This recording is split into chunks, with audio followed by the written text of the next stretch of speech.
right. So apparently, he's still having some challenges there Some in technical. terms of connecting. But we're going to be getting perspectives most certainly because I've had persons who have been meeting me Yes. along the way, particularly in relation to this issue. You have supermarkets and wholesalers indicating challenges, as the case may be, in relation to shelves and so on at supermarkets because of what appears to be now the circumstances that have prevailed in relation to the vessel. Bearing in mind, specifically, we had that fire and so Yes. on board, and then certainly the challenges that may have arisen out of that. So we look forward to getting this perspective this morning. So I'm told we have on the line with us now Curtis Williams, President of the Trinidad and Tobago Chamber of Industry and Commerce, Tobago chapter. Good morning. Morning, Julien and Rhea, Good Good and morning. welcome to our listeners and viewers. Good morning. All right. So as we get the conversation started this morning, just to give us some updates, we know that there have been some obvious challenges from where you sit as president of the Tobago Chamber. We want to get your perspective in relation to what is your understanding of what's taking place with the Cabo Star vessel through the Port Authority of Trinidad and Tobago. Well, Julien, um, as we all can see, no one knows when the Cabo Star will be back in service. Our last meeting we had with the Port Authority 2 days ago, they could not assure us what date that the Cabo Star will be back in service.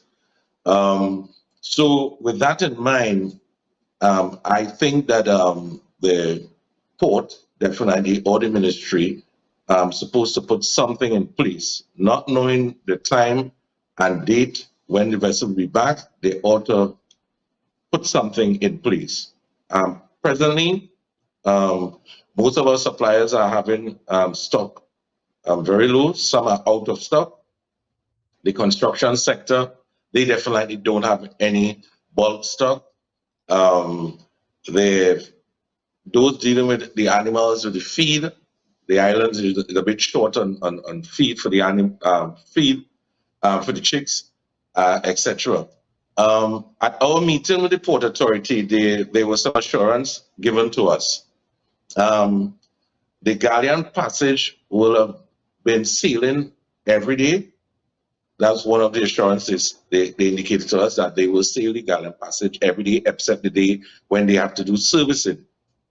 Also, they give us the assurance we were looking at bigger trucks because the 3-ton trucks could not pull the load that is required for food and beverage on the island. As you indicated earlier on, there are a couple shortages of bulk food items. Mainly, we have flour situation. A couple of our warehouses, they are out of flour. There are also drinks, beverages. I know some of our favorite beverage, Stag, is out of stock. Water, large water, 8 liters, 5 liters. In some cases, 1.5, they're out. Coke, drinks, carbonated beverages, the large ones, and the small ones, they are pretty much out. Um, so we are asking the port to look at the possibility of getting the larger trucks on board to assist in that process. I know yesterday there were a couple of trucks that been left back, and the reason being, again, probably that was the day when the Guardian Passage was servicing. We asked upon the ministry, because this thing is bigger than the port now. So we asked upon the Ministry of Works, the Minister of Works, to for his intervention, because the port realized that they're restricted in what they can do. So the minister, through the ministry, may be able to intervene and give us some relief. So we're hoping that today the minister hear our cry and address the situation. Curtis Williams, a pleasure chatting with you. Now, you said that this is bigger than the Port Authority of the office in Tobago. This is, or Trinidad and Tobago. This is at a ministerial level. It seems as though now we have to pick and choose what vehicles can the Galleon's passage is able to accommodate. We have to cater more to food and beverage apart from persons coming to Tobago for relaxation, vacation. Is it that food and beverage is going to be given priority over these other persons coming just for rest and relaxation? Definitely, Rhea. Food and beverage is given paramount priority on the vessel. It's been coordinated with Mr. Balfour and Mr. Caseman from the port on our side here in Tobago. And so the priority will be going to food and beverage. Rhea, note that there's only 3-ton trucks at the moment they can carry, and they only can carry 18 3-ton trucks. And so we know that there's a big demand for supplies on the island.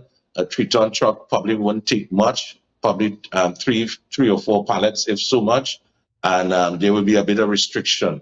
So those folks who have larger trucks now will have a bit of challenge because they now have to repack or look for 3-ton trucks or truckers with 3-ton to pull their goods. There may be a little bit of cost involved here because you met that you have to get a driver and pay, etc., to get their material up as compared to before when you used to put your trucks on the boat and then another driver in Trinidad take it off. Sometimes now the driver have to go with the trucks. I know there was a bit of leeway that the Galleon Passage was operating where there will be no need to put the driver on board the truck. So those are some of the things that came out of the meeting that we had with the Port Authority. The situation is not at the best.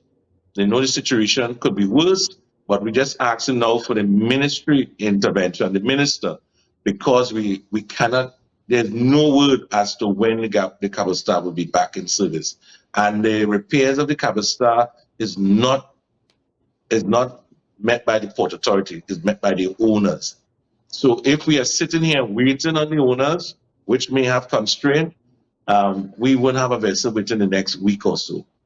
And on whose, you mentioned that there may be some extra cost. On whose shoulders would these costs rest? Is it going to be on the taxpayers, the people of Tobago? Because if there's an increase with regards the business owners, we are going to eventually feel the pinch of it. So well, where would definitely. Yeah, you're right. It's going to be on the business owners. They will carry the additional cost. Rhea, within the last 6 months, we had a good time when we could say everything on the island was running smooth. Rhea, it has been a roller coaster for business on the island. You can imagine the hidden costs and all the stress and the pressure of just moving goods simply from Trinidad to Tobago.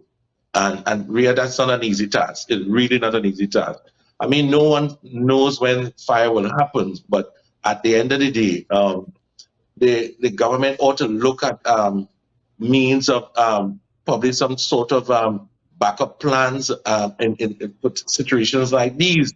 But we definitely silent from the minister, definitely silent from our representative or area representative, East and West. We want to hear these folks. These are the times when the people want to hear what's happening. I mean, jump on board and see what you can do as a representative. The THA hands are tied. The port remit, they don't have much control over that, and they don't even have the resources. Even we're thinking of leasing a vessel. We, the private sector, we don't have that resources, and the THA, again, hands are tied in that instance. So we are asking the minister. They have a bigger purse that could lend some support to the situation. All right. In your capacity as president and the Tobago chapter, has there been a communication in terms of, I know the Tobago chapter in particular of the Chamber of Commerce is part of what is the national initiative in different zones throughout Trinidad and Tobago, seeking the support of your colleagues as well with regards to this issue in terms of having a greater call happening at the national level. That's one. And two, has there been any written communication on this matter, or are there plans to write to the minister in terms of raising these concerns and alerting even further that these concerns exist? Definitely. Yesterday, we had our executive meeting via Zoom in Trinidad, and the big main body or head office indicated that they will assist because it's a national issue. It doesn't affect only Tobago, but suppliers in Trinidad cannot get this stuff across on there to Tobago. So they definitely today, they will start the process of meeting out to the Port Authority. We indicated to the THA to write the ministers asking for assistance in this matter. And we ourselves in the process of penning a letter to our area representative and to get some feedback, and also the minister on the situation, because we can't leave this thing like this for the next week or two, because we don't know when the Cabo Star will be back in service. And as indicated earlier on, our warehouses are pretty much low. There are some suppliers that send staff home already. In the construction sector, they send half the staff home. In the food and beverage sector, staff gone home already. And the situation is not getting better. So someone need to listen to us on the government side and make some intervention. We talked, we've talked in the past about Tobago being self-sufficient. This has been a cry for a number of years. I mean, I am just a little over my 40s, just a little over my 40s, and I've been around for some time, and this has been a cry for the Tobagonians, for Tobago to become more self-sufficient. If ever a time, it's glaring us in the face, it's now. Just how much we depend on Trinidad. What sort of hope do you give? Because I'm seeing persons on the live, they're fed up of this, they're tired of this. What sort of hope do you give the Tobago public? Are you able to give the Tobago public? And I know there's not much that you can do, and you're doing the best that you can. But what sort of hope can you give the people of Tobago this morning to stick it out, to just hold the faith? It's going to turn around. It's going to work out. It's just for. It's not going to always be like this. What sort of hope? Rhea, the hope is a bit slim.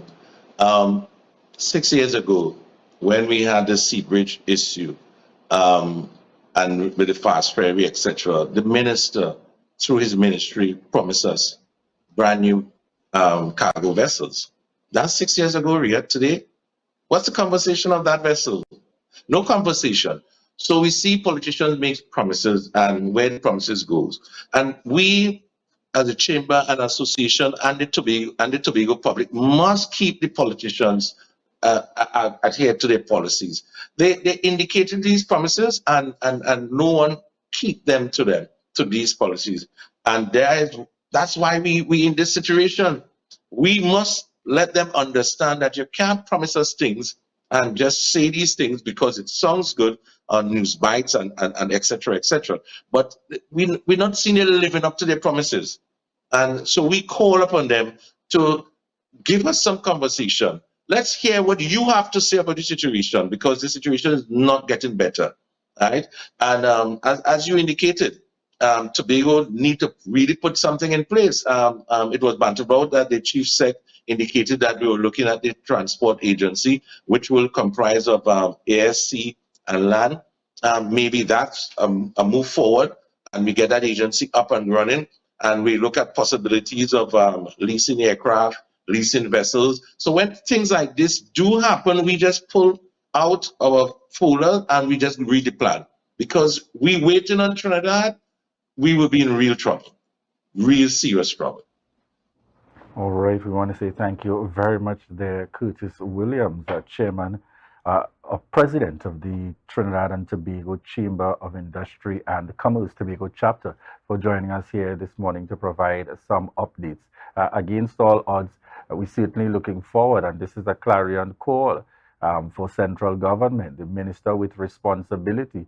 This is a call for the members of parliament representing across there in terms of ensuring some level of representation, and certainly this is a call in terms of the Port Authority of Trinidad and Tobago to find, even if it is some kind of temporary solution to the challenge, because certainly from all indications based on the conversation with the Tobago chapter, the people of Tobago will certainly be faced with challenges. And in fact, as I said to you before we got into this interview, you're already hearing complaints from persons in terms of concerns in relation to goods on the grocery shelves. So we really don't want to wait until the thing gets even more extreme, to begin to acknowledge the realities. And I'm seeing, Julian, where we have to go back to some of the old time days. Just about a week ago, I heard persons indicating, hey, I was going to buy a bread. It have no bread on the shelves.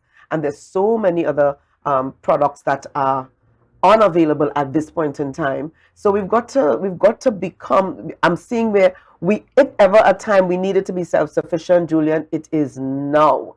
We depend on Trinidad for almost everything, and it's glaring us in the face. It is not a good feeling when you want to purchase something, you can't get it at any of the grocery stores, you can't get it at any of the pharmacies, because almost every business in Tobago depends on Trinidad. Certainly affected indeed. In fact, even when I head to the bakery, usually I go at the end of the week. Even then, the bakery and all is indicating to me in Shore Park, wow, more people are certainly rushing, given the challenges that exist at the moment.